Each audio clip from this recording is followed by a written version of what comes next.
心不要忘记，你如何为我舍命。耶稣，我爱你，喜乐地跟随你。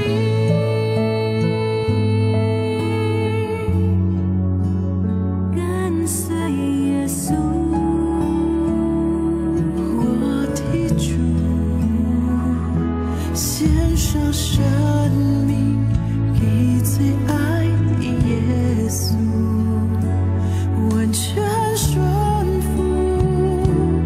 完全降服。因你恩典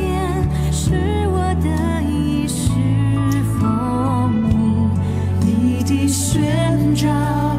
没有怀疑。我的生命献给你，背起十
Hallelujah. Thầy nhân đó chữ chị mới. Các sản chữ chị mà các gì đấy. Hallelujah. Các lại mọi sự với các gia sư sống đi. Xin các lại cảm ơn với các sống đi. Amen. Các lại cảm chào với các gia sư sống đi. Xin cha lại講 Hallelujah. Hallelujah. Xin các cha lại cái bài tràn mũi các sống đi. Xin cảm ơn lại xung với các sống đi. Các cha lại mọi sự với sống đi.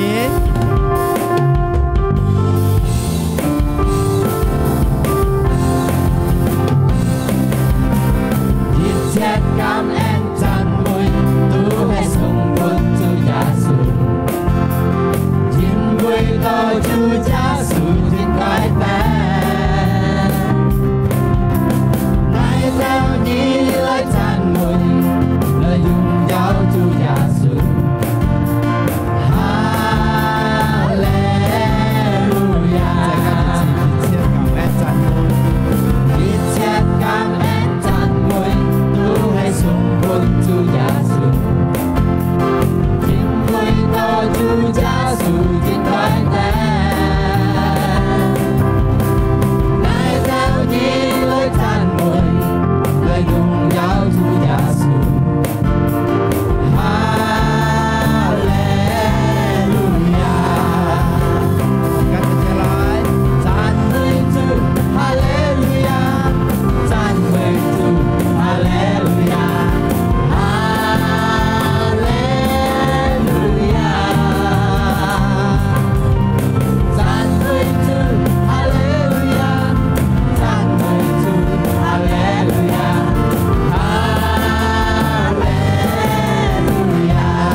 何嘅朋友。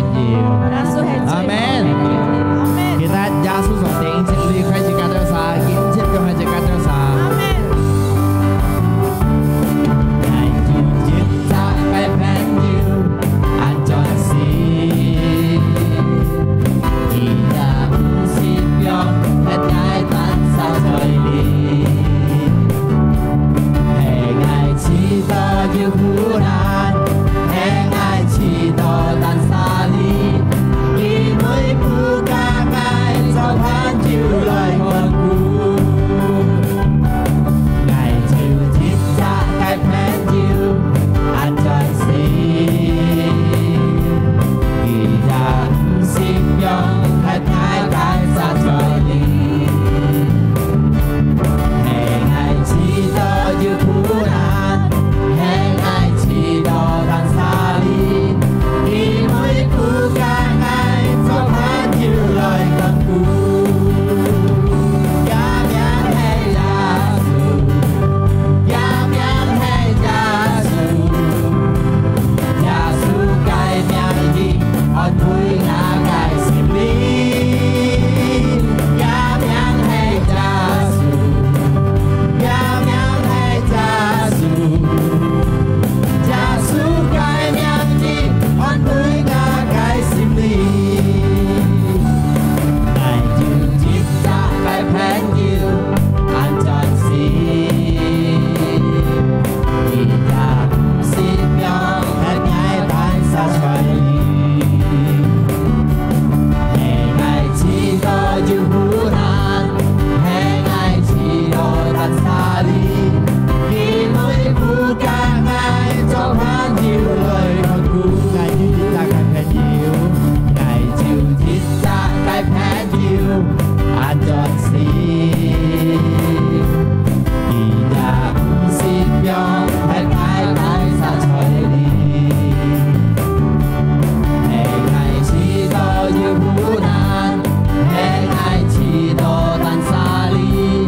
Khi mới phụ ca ngài cho phán chịu lời con cứu. Cảm ơn hãy Giê-xu, cảm ơn hãy Giê-xu. Giê-xu cái miệng đi, ơn vui ngã cái xin đi. Cảm ơn hãy Giê-xu, cảm ơn hãy Giê-xu.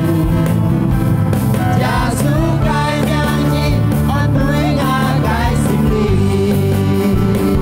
Cảm ơn hãy Giê-xu, cảm ơn hãy Giê-xu. Giê-xu cái miệng đi, ơn vui ngã cái xin đi. Cảm ơn hãy Giê-xu, cảm ơn hãy Giê-xu. Giê-xu cái miệng đi, ơn vui ngã cái xin đi. Giê-xu cái miệng đi, ơn vui ngã cái xin đi. Giê-xu cái miệng đi, ơn vui ngã cái xin đi.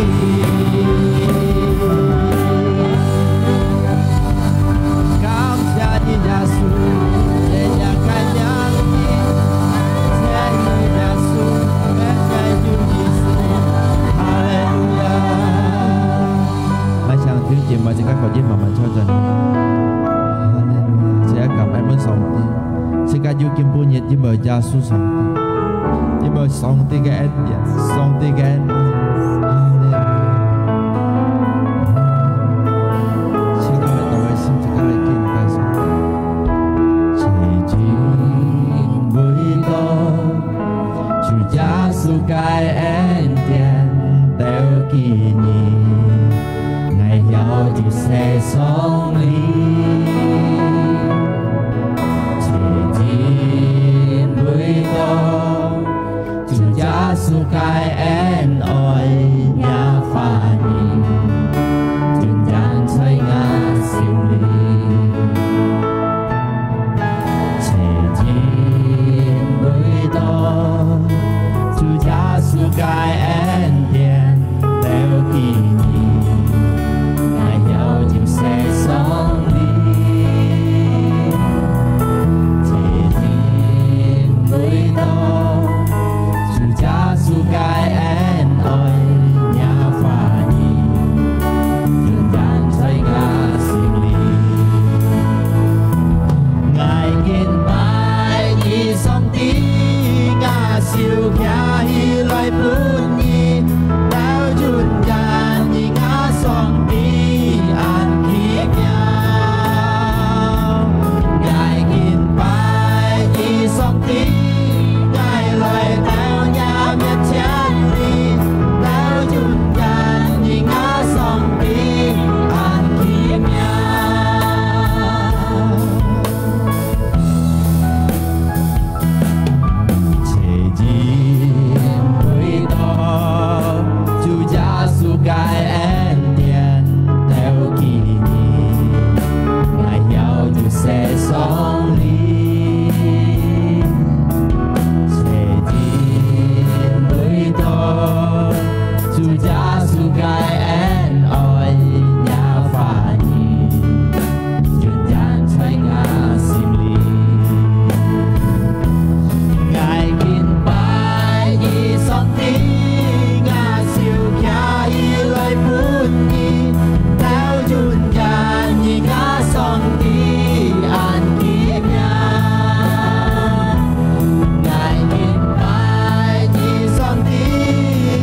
一計心靈充滿愛鬥沙，心靈充滿愛鬥沙，充靈心靈來冒出愛鬥沙該心，來愛鬥沙一樣該恩典，哈利路亞，拉巴達呀拉巴達呀拉巴達呀拉巴西，西卡拉巴達呀拉巴達呀拉巴薩達呀拉布，哈利路亞，拉巴達呀拉巴薩達呀拉布。哈利路亞，哈利路亞。喺度撒相信主耶穌嘅愛安排本喺度撒，一個恩典最好都本喺度撒但，因為主耶穌十分愛喺度撒，喺度嘅名要吹一個眼中嘅啲，喺度嘅名要你注重一個小巴掌嘅戲。因為你十分愛喺度撒，一個見證都係你愛嚟到世間，事實時間屬喺度撒，亦都係一個愛最大本喺度撒。見當朝喺度撒有個機會去嚟你讚美你聽一個反應，亦都係最好嘅恩典。但係當喺度聽一個法，你嚟救乜都做一個釋放，救乜嘢仆人傳一個法。喺耶穌基督嘅名，喺度感恩，喺度禱告，即刻齊齊嚟講，阿門。ขอเสือเป็น主耶穌ใช้การเซฮาเลลูยาฮาเลลูยา yes ว้าวว้าวกันยักกับยักของไปเฮาของ主耶穌下สิกา主耶穌下สิกา強操用啲字ใหม่上帝下สิกา我相信佢嘅恩典唔係離開個สิกา佢嘅目標唔係離開個สิกา因為佢十分愛สิกาซะกินต้องเจอสิการนั้นก็เลยทางเรียกไก่ทอตัวให้สองตีกับเอ็นเดียนแต่ปีมังยูเลาะทอมังยูเลาะกองทอจื้อสิกินหาสิการทางจิกไก่เกียนจีนสิการไก่จีไม่เอโซเกียนจีนกะช่องเกี่ยวก้มสิการทางไล่สิการไล่เพาะเซลเป็นสองตีเจ็บยี่ไล่สั่งไล่ใจเหียงใจเหียงฮาเลลูยาอย่างฮาเลลูยายุก็เหียงให้มองฮาเลลูยายุก็เหียงให้มอง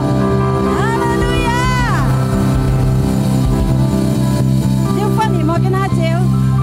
要翻嚟嘛？來，隔日真少做少，一面前擺有介紹嘅。呀呀，walaupun masker tayan tapi konsisten 一面笑呀。呀，哈利路亞！即刻相信上帝係伊曼努力，呀，上帝牽帶即刻，阿門，阿門。即刻你跟下照係啥來度冇問題嘅，有咁嘅笑啊？要啊！呀，即刻思想有問題，阿門，阿門。tapi 就上帝牽帶即刻呀，阿門。bisa，呀，我愛做見證，我要啲時候我在我嚟，在都到jalan tani kalau 愛邊落gang，摩打啲啪，boom 樣下，係咪發生？衝到呀！衝到對到langsung 秒行本人拉過去，拉做小殺去，因為我邊你講咧都真小殺，呀，衝到秒行，仲不叻到秒行，愛人叻個去，兜個去，因為安危險，呀，我相信呢上帝牽帶，根本日我有起等啊呢啲，呀，哈利路亞。嗰條係咪發生啊？即刻langsung第二之陣，呀！雞隻床嘅唔會乜計，特別嘅下邊散超，因為佢落做事去南馬嘅摸嚟啲，佢sambil企下邊sambil企冇fit ăn măng，有啲嘅俾佢床落去，有啲嘅夾啱嚟上班，特別即刻特特即佢上班，特別嗌到上班，嗌到對到每中國，為每險冇每中國。但係要上帝阿門，但係要上帝阿門，呀，要上帝讓人叫自家，上帝牽帶自家，呀，嗰兩係咪發生啊？自家能送去之陣，去留之陣，安多人多攏自家，呀，因為自家上帝嘅師傅阿門，呀，嗰兩嗌到去咩堂去之前，自家就到一下時間啦，因為拜六咪生啦咯，啊，拜六啊到拜五啦冇之前。jadi oi umoi ka tengi jika tetap hi sing sang 講咧唔曉潮因为每种骨呀苗潮个用乜嘢呐？佢來你按危險佢講，呀你按危險呢講，自家就要維修啊，維修呢，維修因為先生一日樣講啊呢，過了mang tiêu sinh sang tí xí lò thay chui muôn ngày hay mày nhưng miền bưởi ông pan mò ya chui các ông mèo lẽ ăn năn ya có chạy nhìn na lẽ cái muôn ngày nhưng miền bưởi ông pan mò boy cái còn tapi ngã cột ngày còn jadi cái ông muốn chỉ cái chiều ăn cảm thông đó chỉ cái ông phê tròn chín chiều xã trên bưởi ngày cái xoài nhiều mà cái xoài cái gì ha tu chín chút một chiếc bao liang mới bưng đi con nhung hình đấy cái thằng con ngã miền biển pan mà gồm mới tapi chỉ cái chín chút một chiếc hiong tròn lý xã thì chỉ cái mới bưng đi theo xiong hình này đấy但係chỉ cái sim tu ăn những cái hàng mèo ăn kiểu đấy hình này đấy hả mới Trung Quốc đó thằng đó ăn to những mới Trung Quốc đó hiểu hậu tu mèo ban hậu cái tiếng phê nhung hình đấy phê nhung hàng luồng hình diêu nhung hình diêu cái cột kéo hết đi à lý đi đấy cái bày hết về kéo hết tầng hình này đấy jadi anh tốt chỉ con tuổi mèo khó,但係ngay yêu con ngay cao ấy yêu hèn hiểu hổ đấy, jadi anh yêu chỉ cái gì chắc semangat, ngay còn chỉ用姊妹最重要只個愛感恩對上帝，只個歡喜喺面前上帝嘅面前，因為今年叫計住，呀，過了ngay多盡去先生呀，多盡先生，用呢個anh mang khó樣，呢個anh強行了樣。佢喺樣講啊，佢唔啲麥計啊，佢辦雜白啲嗰嗱山嚟啲，含中一條做到設計啲，人家上帝真係牽帶你，佢喺樣講啊，人家上帝牽帶你啊，佢喺樣講嘅慳個潮安係落安歡喜嘅啫，安歡喜真會自家做隻師傅，上帝嘅師傅自家要做見證本人，阿門，阿門，呀，我搞笑，我只有我見對到潮漸等起到啲。cái gì ngay cái với bà cầu siêu ya ngay hắn dưới khai kiến trình ya ngay kỳ tết ngay ở trong đó có chỉ gì ngay chín nút tổ ngay nút tổ ngay trung học SMP trung học ya ngay trung học chỉ gì ho ngay một chút đấy nhưng cái ông chủ liên này chủ liên cái mình hiểu mong chín cái mong chín tập nhung hình ăn pen ya jadi ngay dịch trạng này dịch trạng chết dịch trạng ai cô ly hiong ho ngay yêu講ngay châu kiang an kiểu con tổ nhung hình chiều ăn đã bể đê không có người ta một chặt bể đê đồ sòng tiền ngay còn hay còn ngay bị tay một kiang si ngay chiều ngay bị 30 歲嚟tay但係掉kiến bú nhật ngay một tay một kiang amen yêu sòng tiền kiang tay ya thì ông chị mới chỉ cái chả yêu semangat ya mấy tí cái mấy môn thi lấy掉chỉ cái miền trên đi但係chỉ cái yêu sòng tiền kiang tay chỉ cái ya ngay trong đi theo có sòng tiền kiang tay chỉ cái上帝全人天地之家，哈利路亞！我托日期見節嚟啲，以賽亞書耶細亞40節第10章，唔好驚，因為我天地你，唔好笑，因為我係一個上帝，我叫你用我嘅真照嚟地講，阿門，阿門。呢個都講到每日上帝天地之家。每日自家思就上帝，一個天地，一個能力，都係自家嘅禱告，呀，佢冇離開自家，佢也係答自家嘅禱告，自家係嚟感恩，一條心，渴慕嘅心嚟感恩對佢，因為佢係生嘅主嚟天地自家，阿門，哈利路亞，嚟破小本住一次，破向有冇做咗書上帝，哈利路亞，哈利路亞，哈利路亞。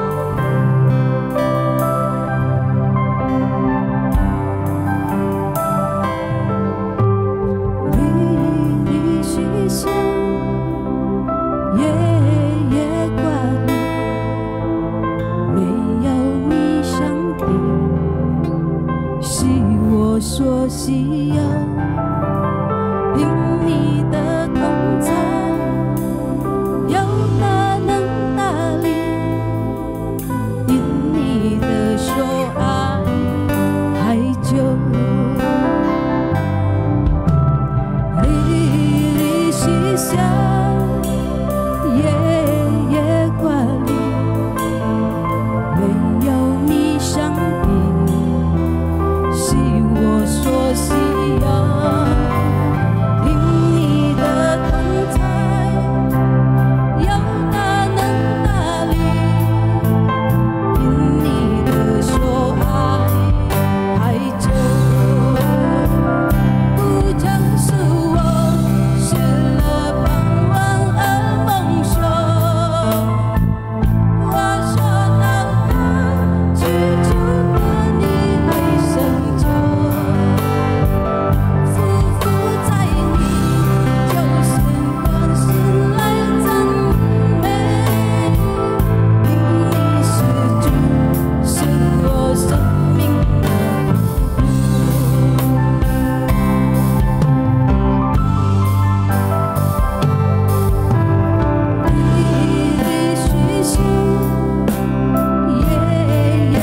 響，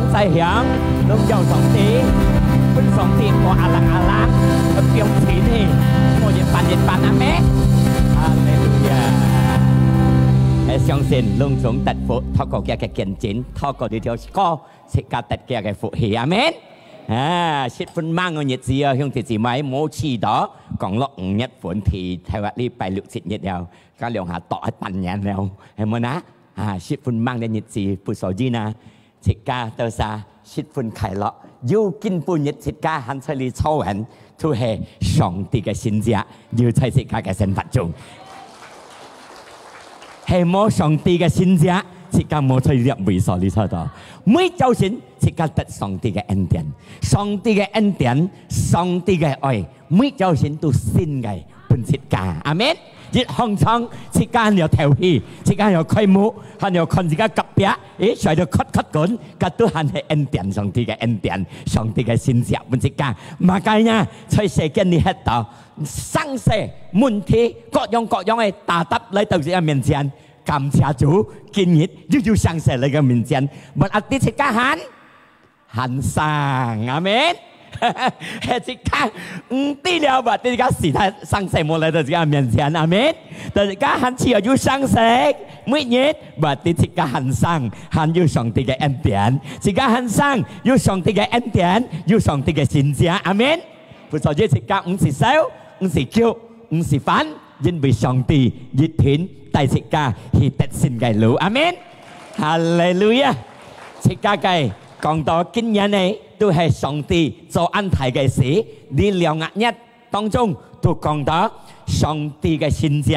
今當朝我都講到車日雜命將要權柄，車日雜命將要能力，車世上呢車日雜命將要能力嘅命，阿們。在腓立比書第2第9到11。菲律賓第2章第9節到11節，dia kakin jet anyong kong to. Itulah sebabnya Allah sangat meninggikan dia. Saya kong dia lah Songti. Sifun sinko kia kemiang, sinko lai sana, sinko jasu gitu. Ya pun kijak miang mengaruniakan kepadanya nama di atas segala nama. Pun kijak miang kunci 天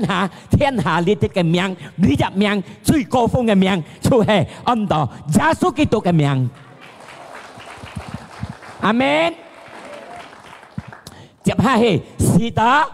當我吹耶穌嘅名，隆重吹天下，吹你世間下地球咧，吹地球下有3樣地方嚇，天堂、天堂堂，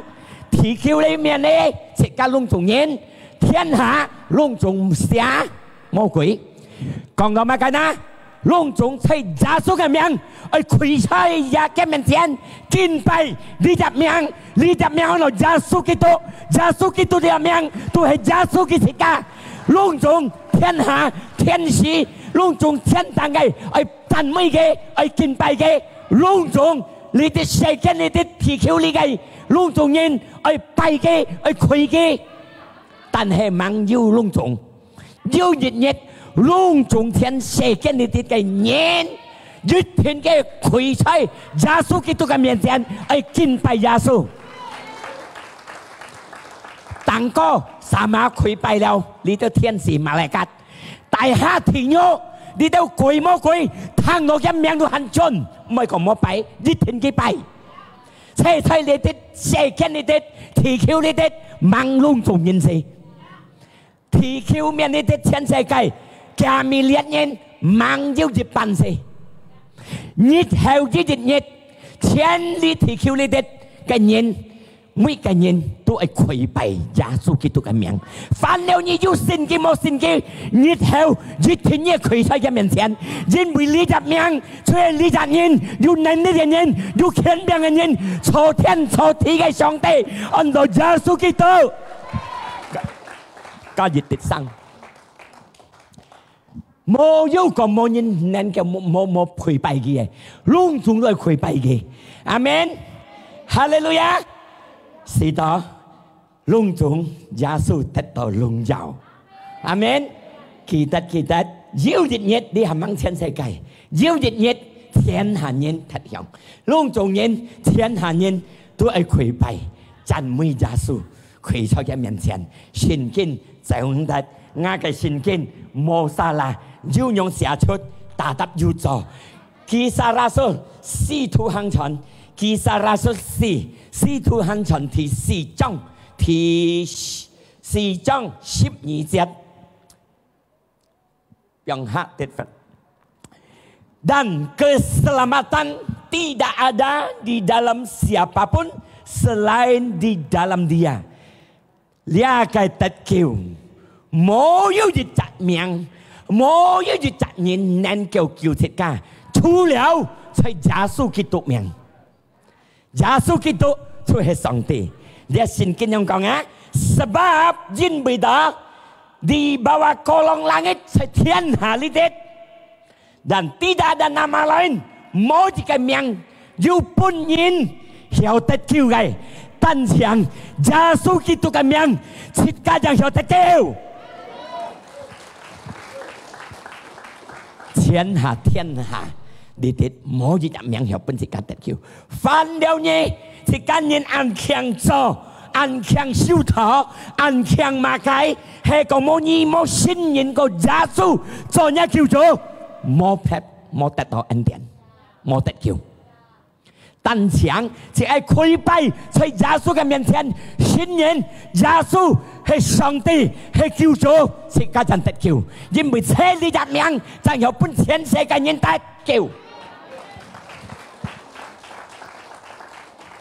amen hallelujah đi đặt miệng奇妙嘅名講我呢入名Giê xu Kitô就係講我上帝嘅世界，講我呢入名，即刻你係很生你喺度，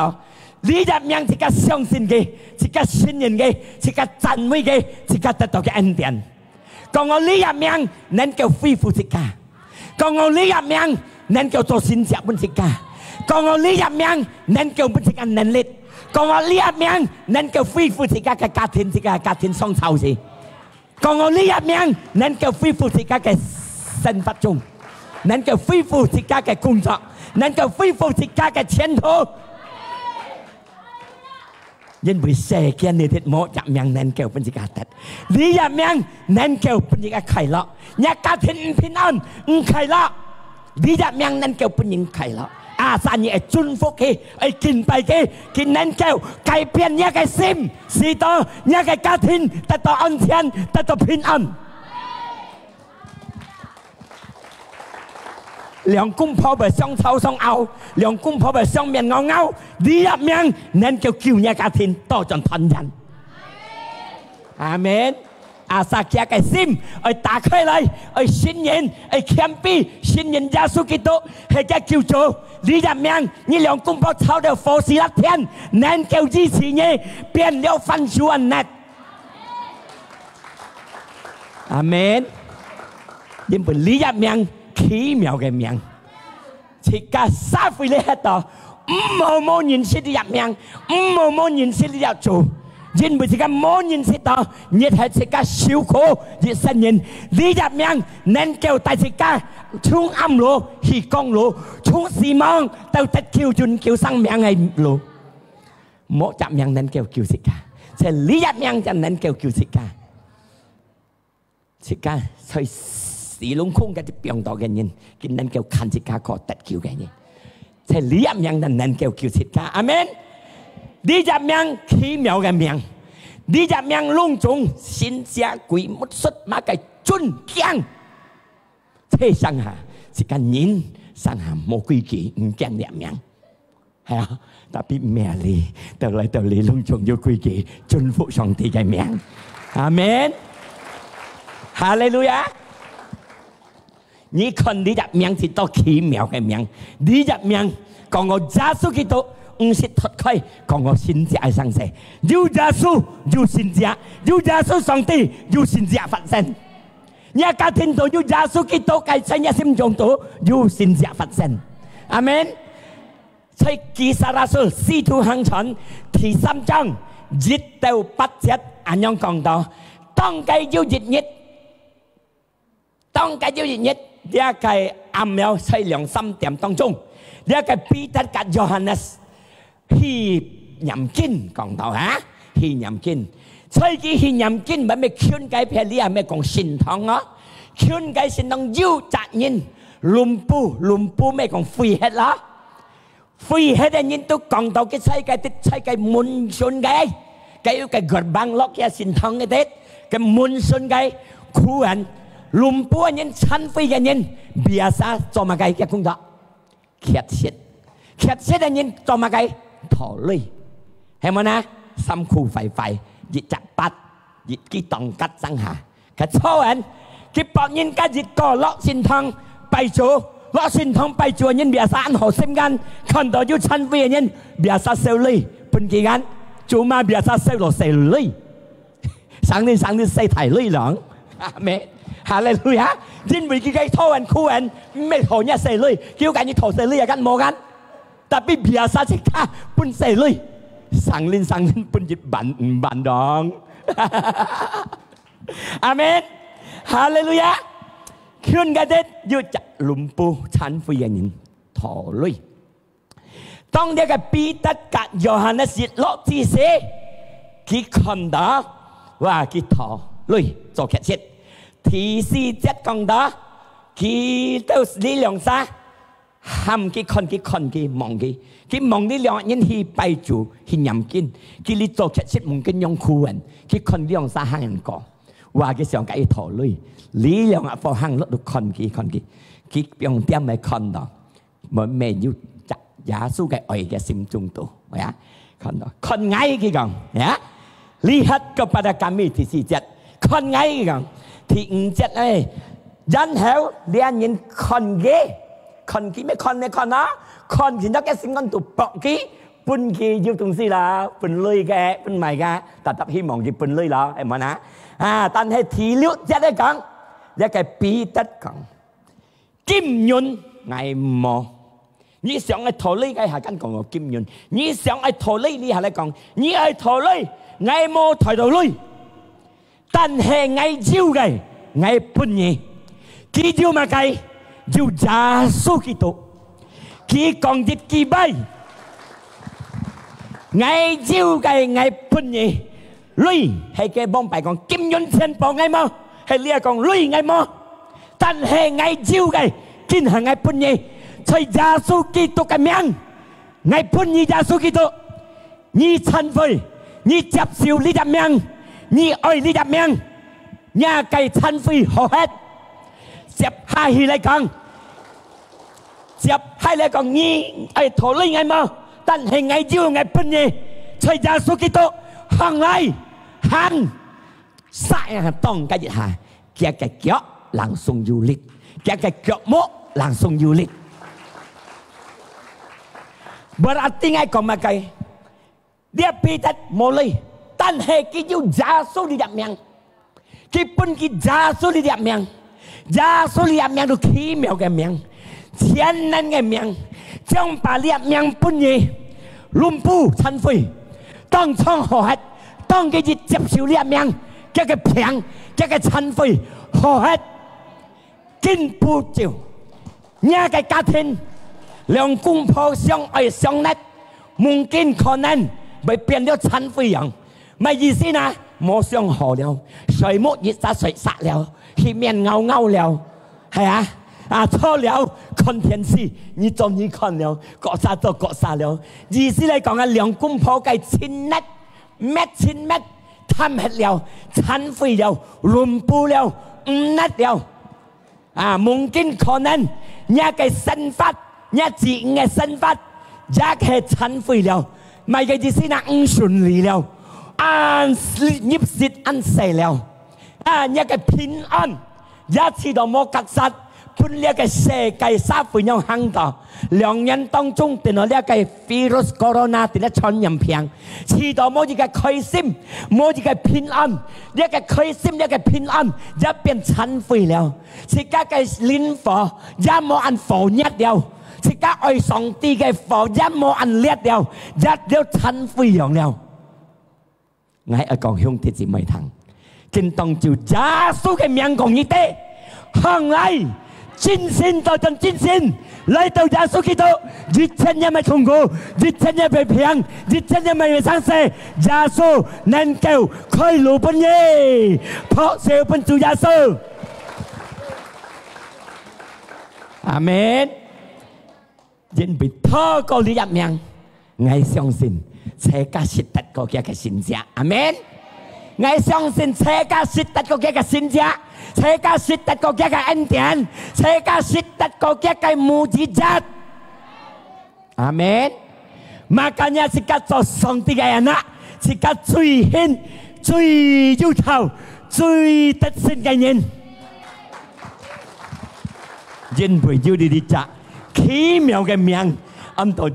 穌基督錫切家，佢愛切家，佢唔是病嘅切家。你個經濟睇身講啦，你隻殘廢嘅人，睇身朝睇發財，佢做乜希望得到女，得到嘅女都係細女，但係佢得到比佢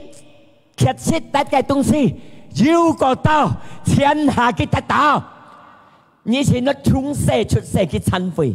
假設性嘅相信，見下佢變唔係殘廢，係咩佢陀嘅女啊？自己假設人陀嘅女啊？你錯別嘅那兩個本意兄弟姊妹錯，你係錯本嘅殘廢陀女，你係錯你學下得到耶穌基督，當然得到耶穌基督自己係殘廢學啊，係咪啊？根本當照一樣，自家隆重，愛得到上帝嘅支持，愛得到上帝嘅恩典，自家行嚟，冇嘅事嘅累。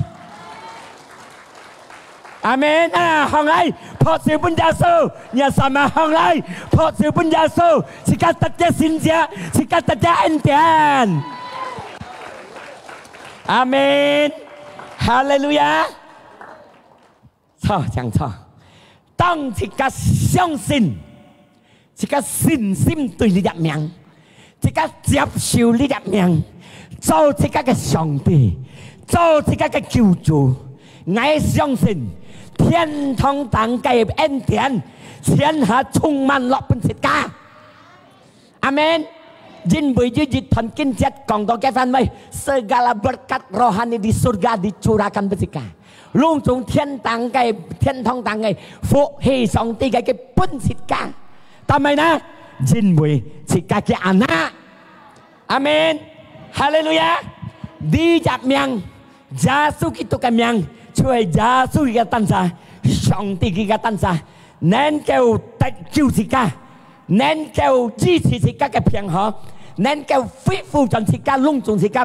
惡係嘅家庭惡係，生理惡係。mà cái前途ô hết, hy vọng ô hết, thì nên kêu phi phụ thần gì cả. Đi chạm nhang, ra nên kêu cái thật hết, bên lung tung thả thọ cái, bên tủ quý thả thọ cái, bên chịu truy quý thả thọ cái, bên mô quý thả thọ cái, bên mà cái văn phố quý thả thọ cái, văn cầu quyền gì si phiếu quý, nên kêu cái thật hết. Amen. Makanya jika Jitlin相信耶穌，熱靈接受耶穌做救主，願叫唔好退步，因為你哋退步太失本，就係你是個單殺。阿門。你入命能夠支持自家，能夠恢復自家，兄弟姊妹，我講兄弟姊妹啲，熱集朋友家，本來嘅賭鬼拖到，相信他。Tapi punya thu quý thao đó, dịch hạ như dịch lưỡi, cái gì tổ sao như lưỡi, một tổ phết tòng hết, theo lũ 병 hết một chỗ,但係cái dịch hạ, chim朋友家tổ cao bên ngay mới tổ, dịch hạ tổ cao, đi ra gia số cái tổ cái miệng, nên kêu thật nhà cái tổ quỷ thành như vậy, tàu kinh bù nhật, chào kỳ còn. 你個賭鬼佢唔係人妖，佢講啲禱告之時，遲到呢隻嘅標啊出去咁，一賭鬼標出去，你隻命能夠跟你突hết，mà cái賭鬼佢都係出，阿門。前人嘅命就係耶穌基督嘅命，見當照你不平，你隻命能夠支持你，見當照你家庭唔平安，你家庭唔和諧。đi dập miệng nên kêu duy trì nhé sa lượng công phơ ai khiêm pi ai châu song ti cái phản nhiên hàng đi dập miệng nên kêuปัญญาการthiên phiên ăn khai lọ dồn kêu trong theo bài lọ amen đi dập miệng nên kêu khơi lúaปัญญาการsinh ly bật sạch cái sinh ly màu lúa hàng ngày cung chọc màu lúa hàng ngày đi dập miệng nên kêu khơi lúa mình cảต้องบ่มไป20 เล็ดมูซาไต20 เล็ดเงินชุดชงไอคลิปชุดที่กานาทีไปเฮลยุปินมาไอคลิปปินมาตัวเย็นเลยเมียนเชียนไข่หอยแต่บะเราอ้อมตัวไข่หอยแล้วเพียนซักสั้นเปียกไอ้กองดัดกอไข่หอยบ้องไปโมปลำปองโมชอนหอกอไปเฮลปินมาตัวเย็นเลยไอสักทีเลี้ยงปันนินนะเดี๋ยวกันมูซาเซยาซูยาสู้ก่อนเนี่ยสิวกันอยู่ไหมอยู่กี่ตองกัดจ้องไปเรียกตองกัดแค่หัวพ่อกี่ไม่เรียกตองกัดคู่ไก่ยิ่งไปเรียกเมียงยาสู้กี่ตัวคู่ไก่เรียกตองกัดแค่ห้องพ่ออาหารเรียกไข่หอยตาค่อยเหลี่ยมเพียนซาสวยเพียนซังอยู่กับเต็มบ่อยู่กับเลี้ยวเทียดปันเหลียงเทียดปันสวยอันนั้นอยู่ตัวฟัดปุ่นเหลียงมันเหลียงอยู่ตาเย็นช่วงนี้เพียนซาโกโดนเพียนซาไปเฮลปินมาตัวเองไรตันเฮกิตุงต่อเรียกไก่20 เล็ดเงินอยู่ยาสู้ดีดำเมียงขี้เหมียวกันเมียงเจ้ากูอันเป่าอยู่อันมากันเนี่ยปินมาตัวเองก่อปินมาแกกันมาช้าหางดอลินยันเปลี่ยนช่องโกโลเฟนเงินจอนแต่เรียก20 เล็ดเงินเหลียงอยู่ตาเงินหลังโกโดนเพียนซะเรียกกัน20 เล็ดปินมาหันใส่ปั่นหอยไก่ติดยาสู้ดีดำเมียง2 ตีเรียกไก่ตองกัดพ่อตะก้องจันอย่าพ่อตะก้องจันอย่าสวยหลังสงกันหันละลุงจงไอคิดไก่ปินมา4 เที่ยว20 เซตเงิน20 เล็ดเงินลุงจงตะเกียวไม่ก็20นะชิดก้าใช้ซาฟิเลฮัดดอขอ28 เซตโมลัวหังตันแห่หันยืดเที่ยวรูใช้ดีจังเมียงยาสุกิโตนั่นก็ค่อยรู้ไม่ใช่ก้าอาซาสิกายแคมเปอาซาสิกายคิวเกอาซาสิกายฮองเกอาซาสิกายยูซินซิมดีจังเมียงนั่นก็ค่อยรู้ไม่ใช่ก้าตัดเส้นอาเมนฮาเลลูยาตามไม่ดีจังเมียงนั่นก็ไม่ใช่ก้าตัดสินคิดตัดคิวนะยินบุยที่ยิดจิตก้ายิด相信嘅ยิด接受嘅จิตก้ายิจะหะ做上帝嘅安娜，即刻最快樂嘅人做上帝嘅安娜，做上帝嘅安娜，即刻天阿爸天父要馬計，即刻要馬計，係冇呢？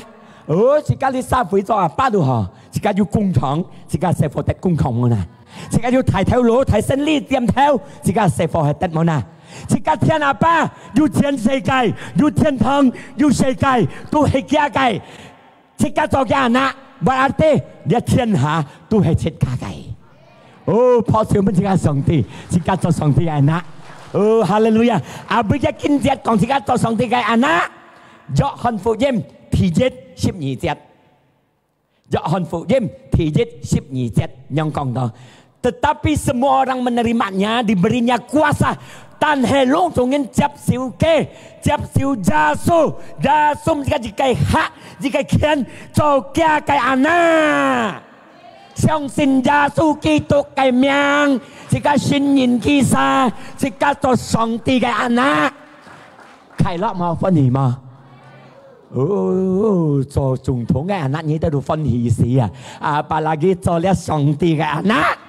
好過係歡喜好過快樂阿門哈利路亞ทีนี้ดีจับเมียง10 分奇妙嘅名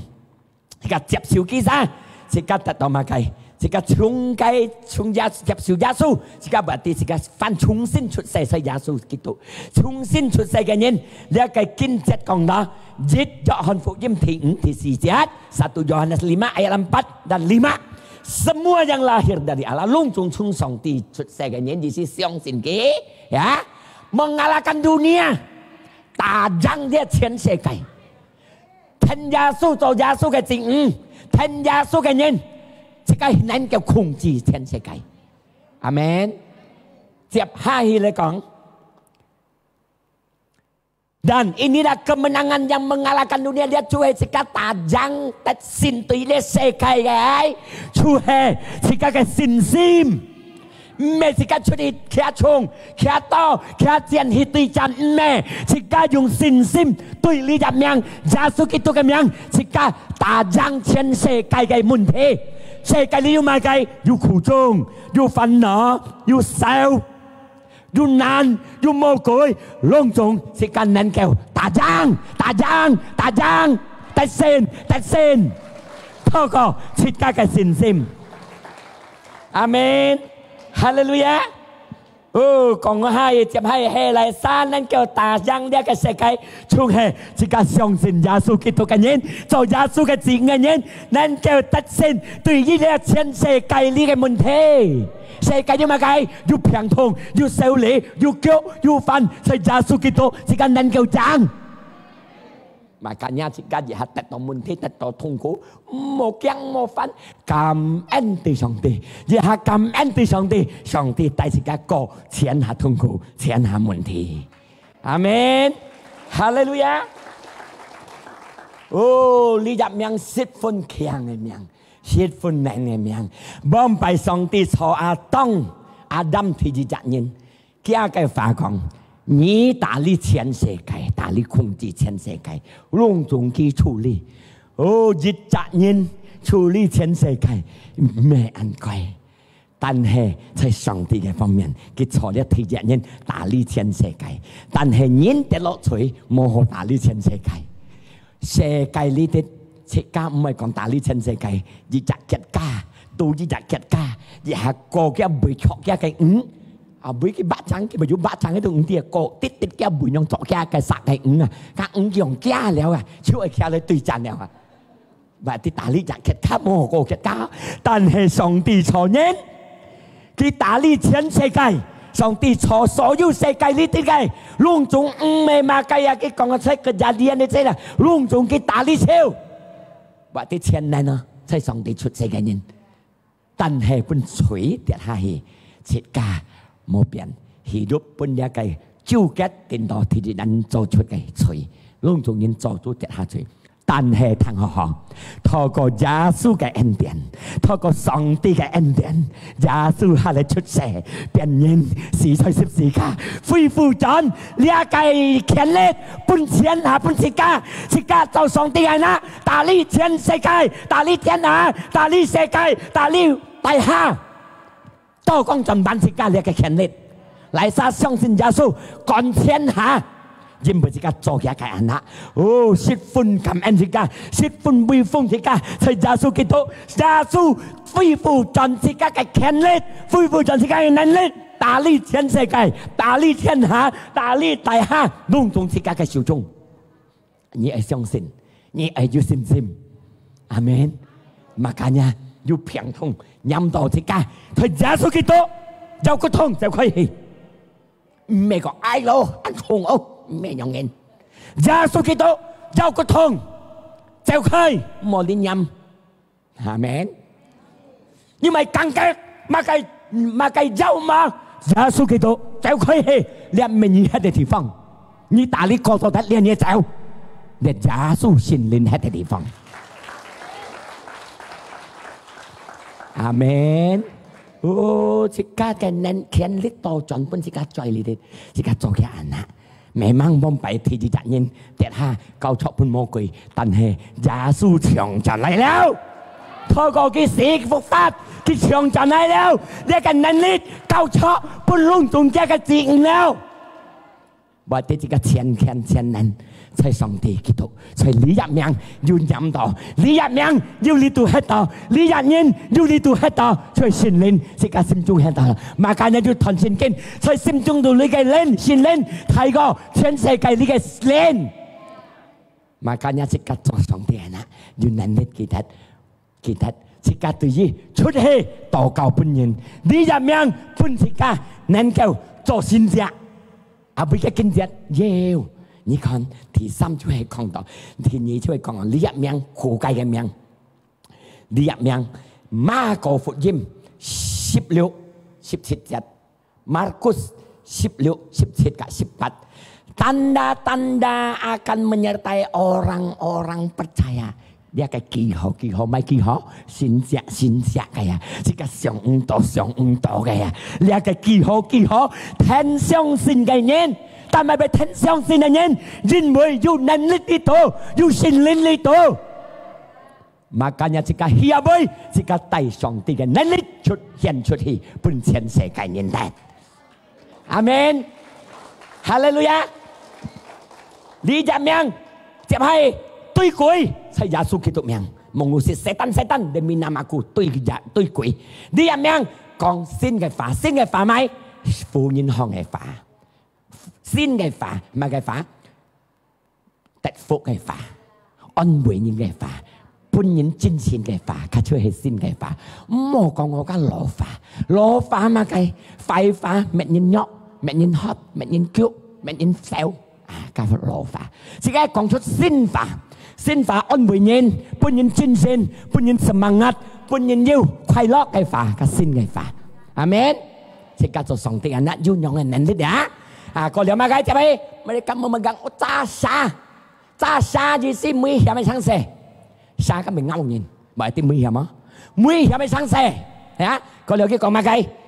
Dan sekalipun minum racun, jahe, shit, nguy hiểm hay sáng xe jika diam. Nguy hiểm hay sáng xe.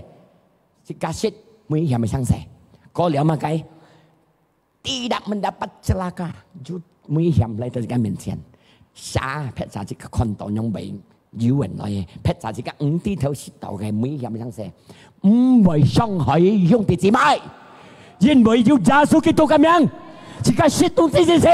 耶穌基督咁樣天上，嗌你shit，嗌你鹽。耶穌基督咁樣保護嗌平安出門。呢一命能夠撞食家24小時。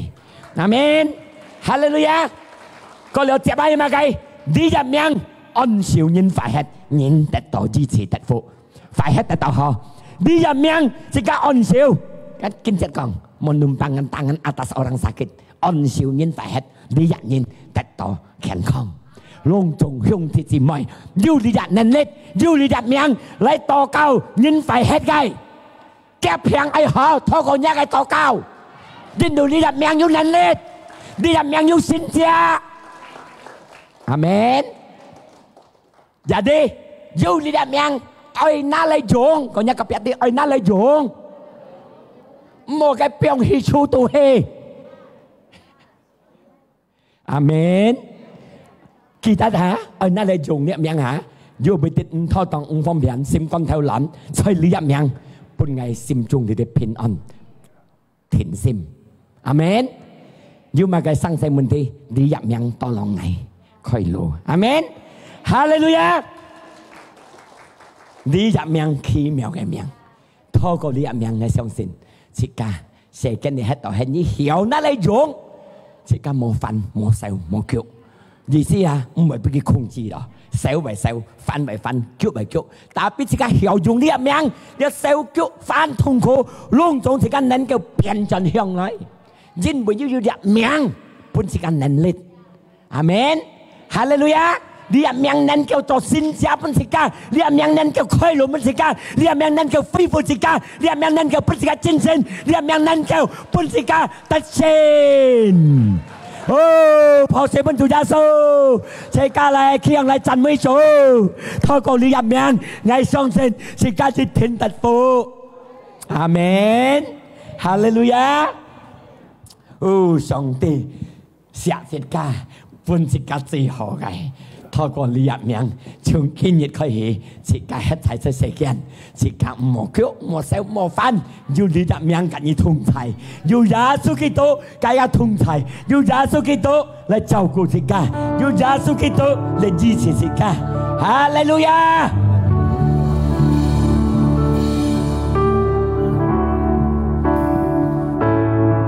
上帝熱情啊，解包。上帝你這個改變了，我該叫愛係愛照顧那，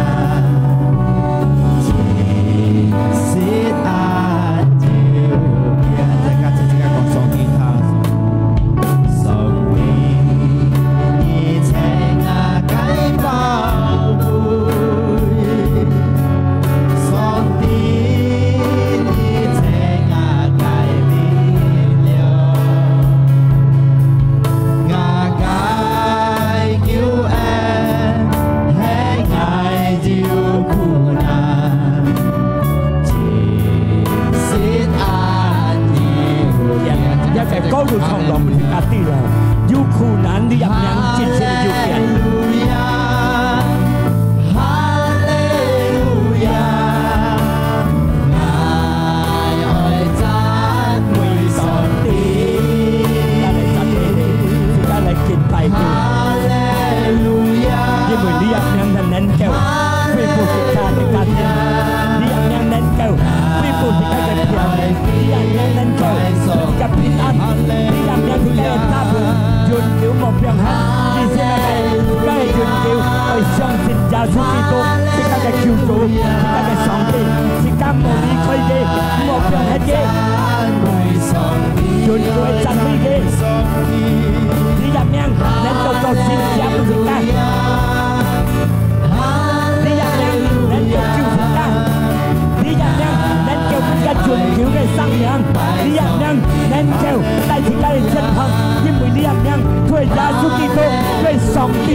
祝福你平安快乐，你的命本你身体快乐。主耶稣，基督教本你快樂，本你身體強壯，本你得一最好嘅福利。哦，感謝你主耶穌，呢一個智慧都係到你輩子，家下即刻都係賺，即刻嚟呢下送照嘅行嚟。主耶穌，你看嘅都係送照嘅行，接呢個恩典，接呢個平安，接呢個身體健康，接呢個能力，因為耶穌基督你入命本了嘅都晒，得到一個得救。ใช่透過呢個信靈，要見大家都晒，要祝福我哋晒，大家都晒係得勝嘅路。在耶穌基督嘅名，我哋晒感恩，我哋晒禱告，即刻齊齊嚟講，阿門。上帝祝福大家。